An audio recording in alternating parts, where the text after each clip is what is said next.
Hey there everyone, my name is JPhase and I'm going to be showing off all of my tanks and setups for my animals. So yeah, I'm really excited to show you all of my setups. I work really hard on these setups and I really hope you enjoy them. And yeah, I hope you enjoy seeing my animals as well. I have quite a few cool ones, let's just say that.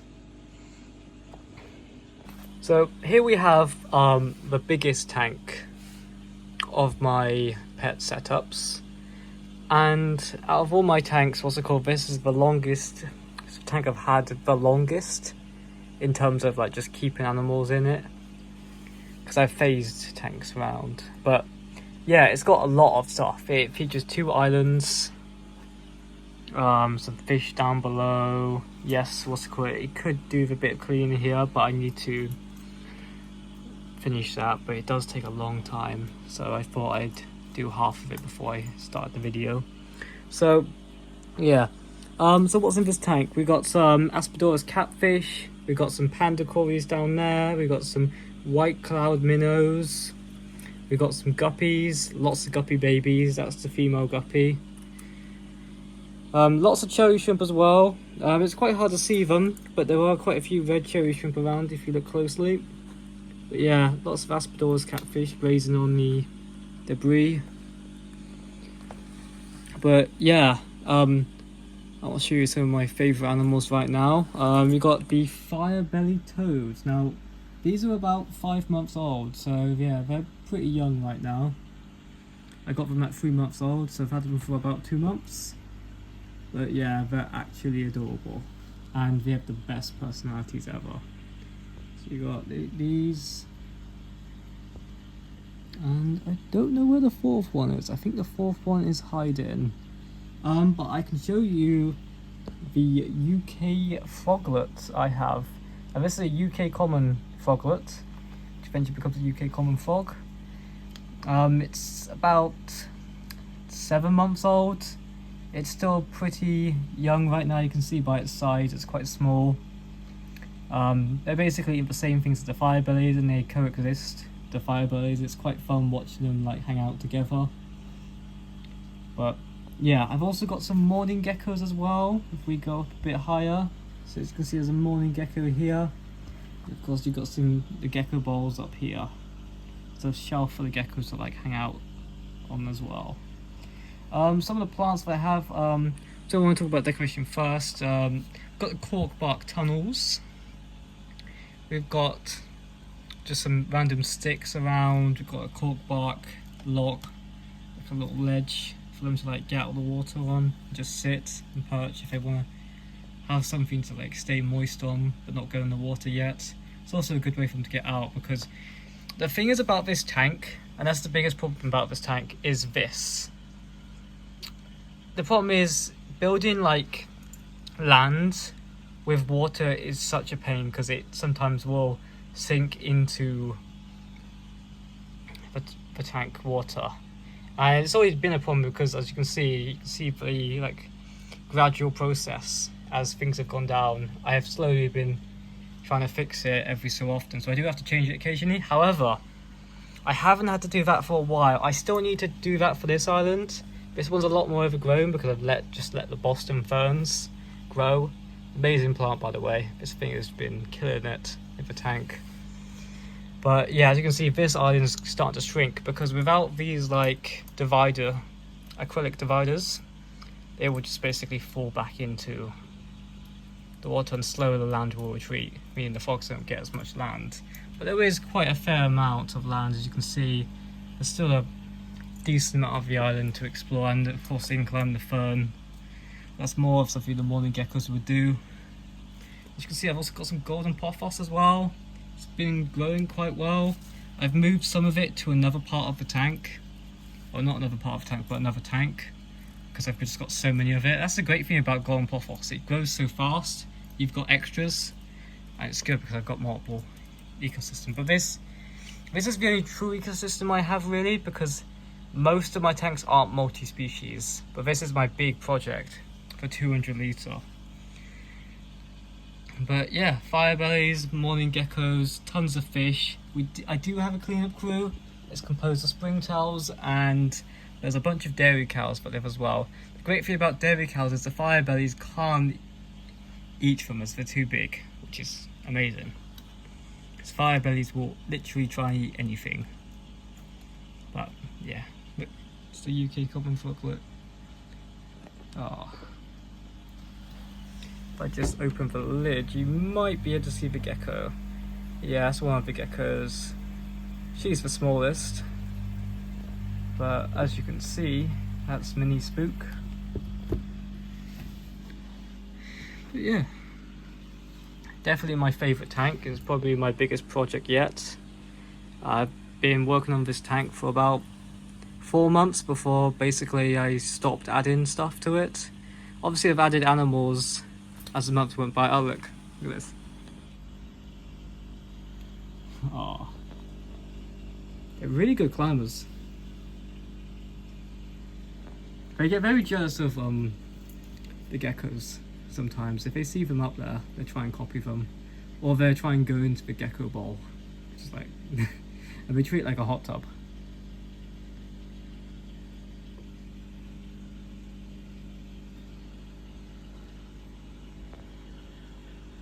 Now I'm gonna show you some of my other smaller tanks.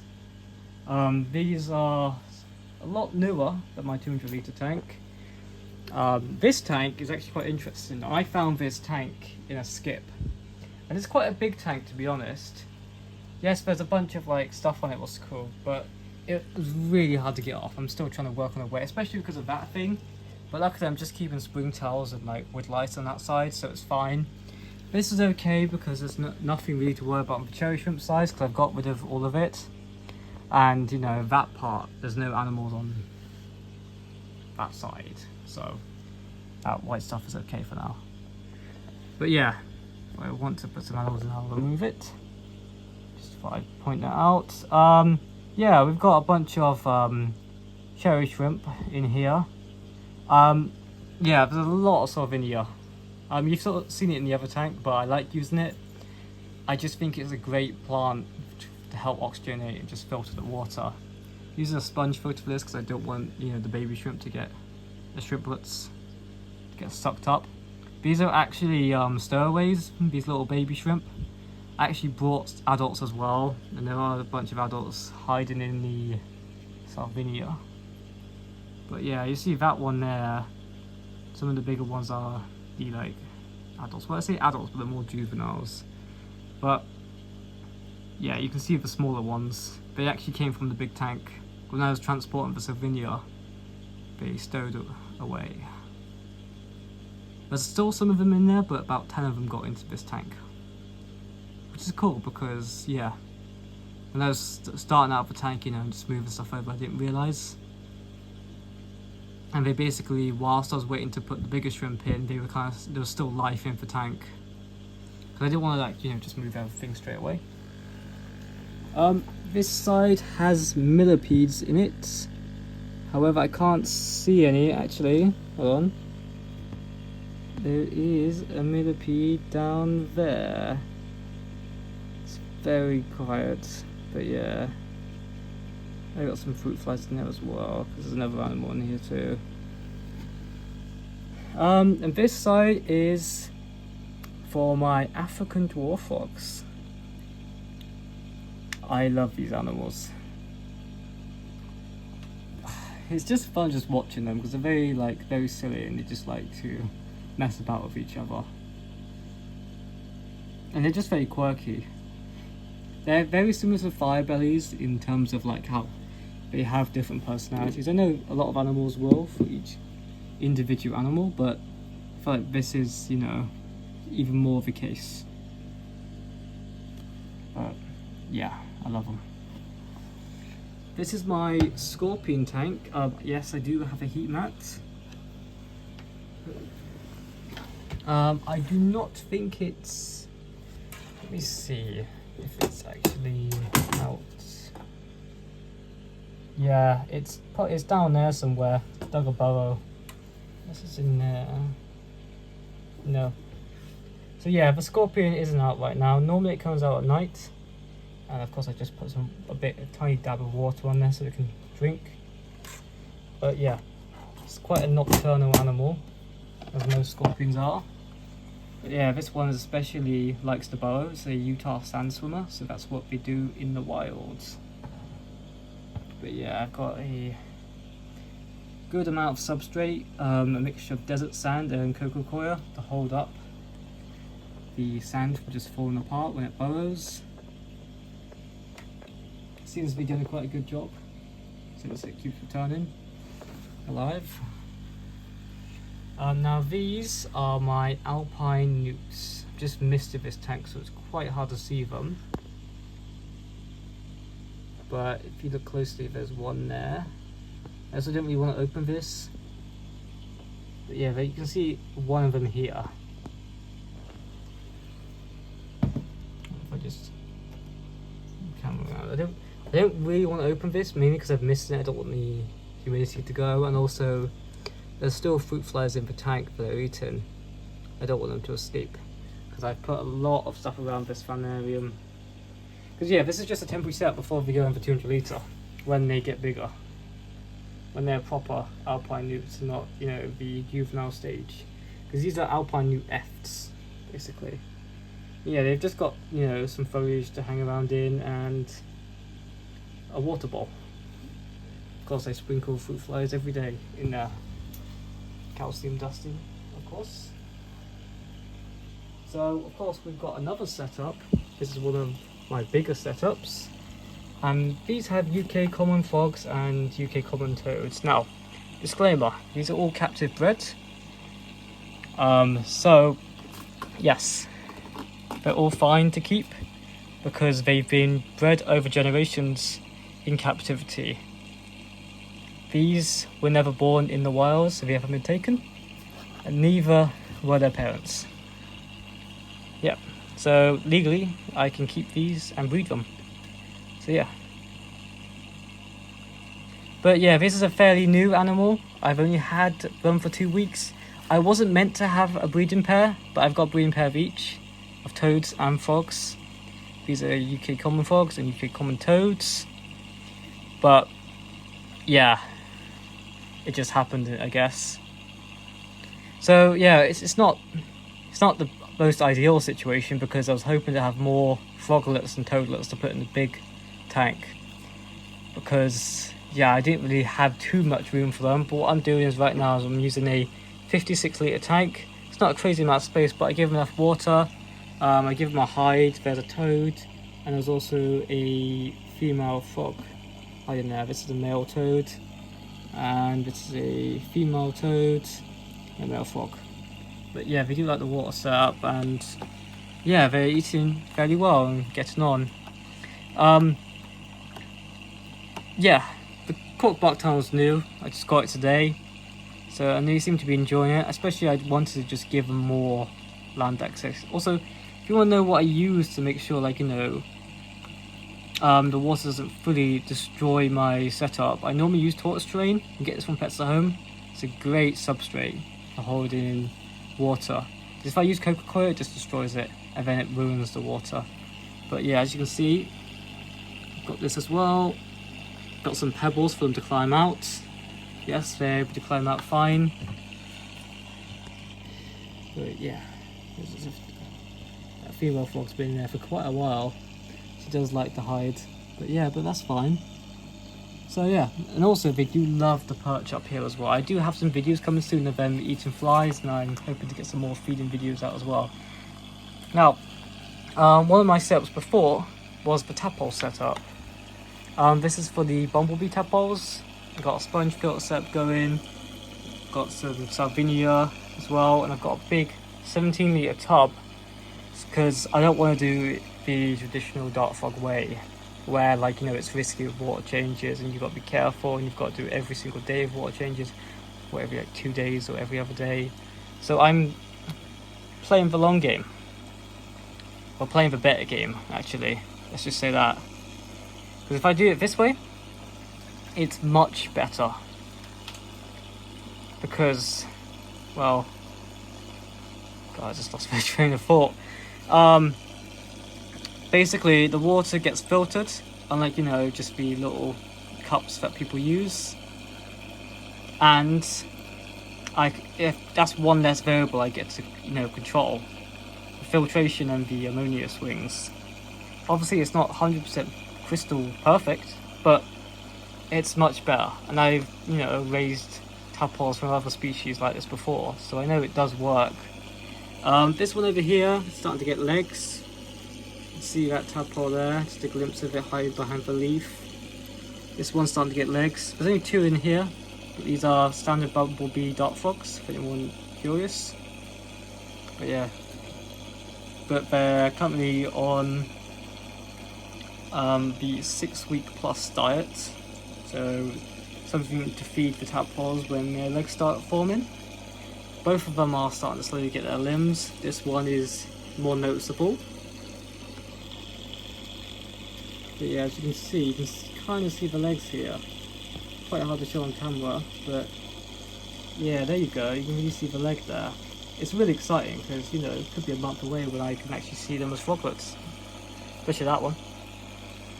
But yeah, also got some other setups as well. I just want to show you that I've got plenty of food in here. This is what I'm feeding the tadpoles. Tadpole food, 6-week plus. Happy to show you the cultures. We've got a ton of cultures down here. All of those are fruit flies.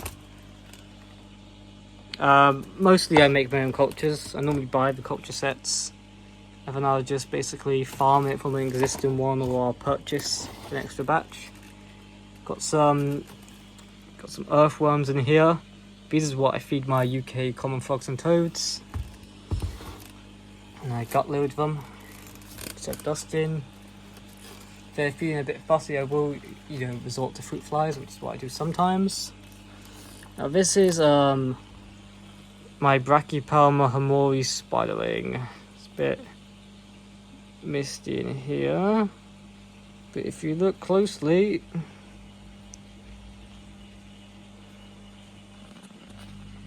you can see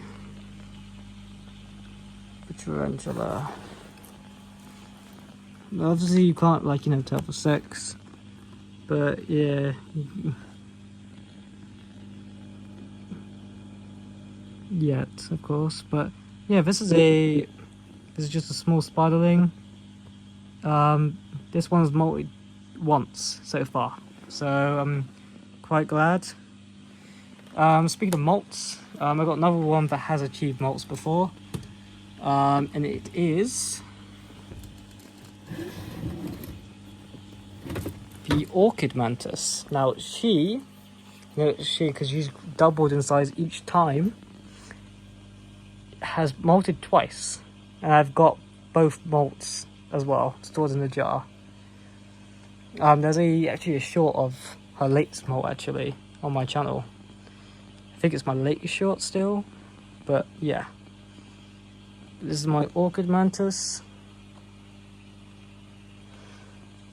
But yeah, just a fairly simple setup, but it does allow her to basically molt, because she molts from that top branch there. That one right there, the top of that, and she's able to pull it off, which is great. As she grows, I will start to add more leaves and more foliage to it, but right now, yeah, I'm just waiting to basically once she gets a little bit bigger, I'll be changing the tank and giving her some more space, basically, because the females do get slightly bigger. I'm pretty confident that it is a female. This is my jumping spider. He's a male, and yeah, had him for a few months now. A similar time to my scorpion, because I got them together. But yeah, he's fairly active. I've changed the enclosures quite a few times, tried to find a better enclosure.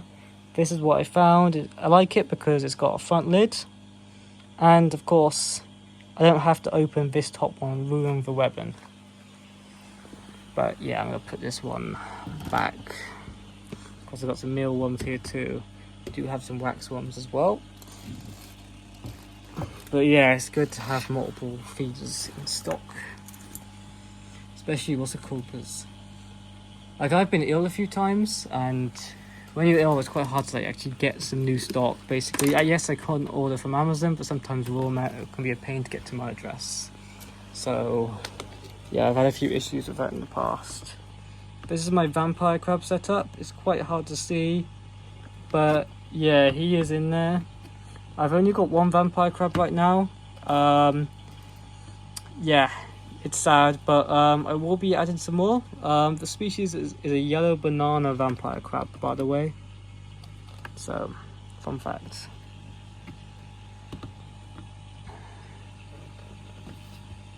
But yeah, I did move the vampire crab to a different setup, which is in this tub. I will be adding a few more, but not too many. Probably 3 more. I'm hoping to get a 1 male to multiple females ratio, because if I get a male, then they're gonna fight. I mean, I haven't had that before when I have had other yellow banana vampire crabs, but yeah, it's risky. There's a reason why the millipedes and the vampire crabs are separate, because a millipede, when they were both in the 200-litre tank, a millipede killed a vampire crab in self-defense, because they can send out a fluid that can like intoxicate and poison other animals that try to attack it.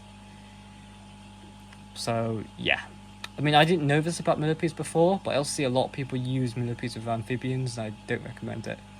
I think it's a very bad idea if you're gonna do that.